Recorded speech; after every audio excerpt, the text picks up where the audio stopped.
किया है। Crime branch ने इस मामले में गिरोह के 7 सदस्यों को गिरफ्तार किया है। क्राइम ब्रांच ने अपनी रेड में करीब 4 करोड़ की नकली दवाइयां, इंजेक्शन बरामद किए हैं। नकली दवाई बनाने में इस्तेमाल होने वाली मशीनें, भारी मात्रा में भारतीय और विदेशी मुद्रा बरामद की गई है।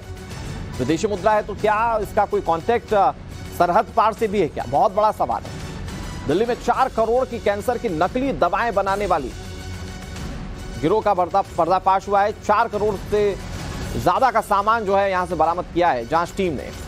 राजधानी दिल्ली से इस वक्त की बड़ी खबर। सोचिए जरा, कैंसर की दवाइयां कितनी महंगी होती हैं और उसके नाम पर भी कुछ लोग लोगों की जान से खिलवाड़ कर रहे हैं। 7 लोग गिरफ्तार किए गए हैं।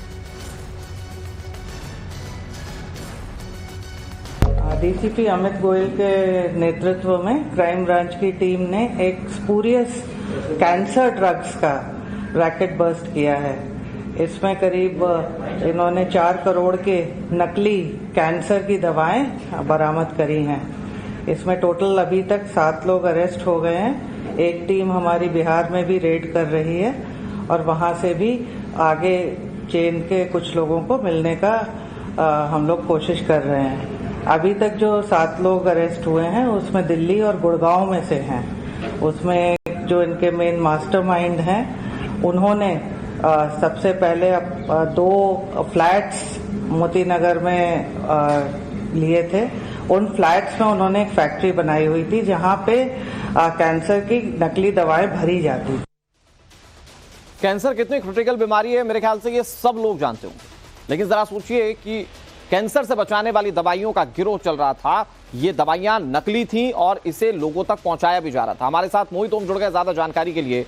मोहित, इस गिरोह का पर्दाफाश पुलिस ने कैसे किया? जांच टीम कैसे इस गिरोह तक पहुंची और क्या ये पता चल पाएगा कभी कि ये जो दवाइयां सप्लाई हुई हैं ये कैसे मरीजों तक पहुंच गई, किन किन मरीजों तक पहुंची हैं? क्योंकि अगर नकली दवाइयां मिली है कैंसर के पेशेंट्स को तो ये सीधे उनके लिए जानलेवा है।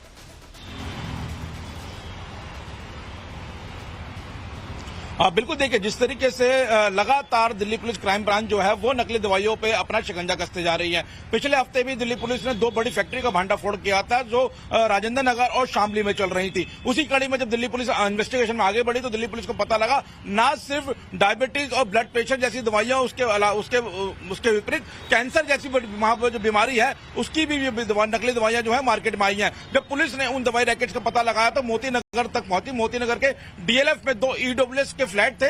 उस फ्लैट के अंदर एक छोटी मैन्युफैक्चरिंग यूनिट लगी हुई थी जहां पर जो कैंसर की दवाई हैं उनके इंजेक्शन भरे जा रहे थे। वहां से करीब 4.5 करोड़ रुपए के आसपास की दवाइयां जो है वो बरामद की गई हैं। जब उस रैकेट में आगे बढ़ा गया तो उसमें विपल जैन जो उसके मालिक को गिरफ्तार किया गया तो पता चला कि विपल जैन के साथ एक पूरा नेक्सस जो है वो काम कर रहा है। तो करीब 7 लोगों की गिरफ्तारी की गई है जिसमें कोमल तिवारी महिला भी है जो बड़े जो कैंसर हॉस्पिटल है उसमें काम करती थी। अपने कोली उस कैंसर हॉस्पिटल में काम करते थे और वो लोगों तक दवाइयां पहुंचाने का काम किया करते थे। इनके पास से करीब 7 जो इंटरनेशनल ब्रांच की दवाइयां हैं वो, उसके अलावा 2 भारतीय ब्रांच की दवाइयां भी बरामद की गई हैं। यानी बड़ा रैकेट चल रहा था जिसको बिल्कुल। और मोहित, सबसे बड़ा सवाल ये है कि ये जो गैंग चल रहा था, जैसा कि आपने बताया कि अब अगली कार्रवाई बिहार में होगी, ये नेक्सस कितना बड़ा है, कहां कहां फैला और कैसे मरीजों तक दवाइयां पहुंच गई, इसको अभी जानना बहुत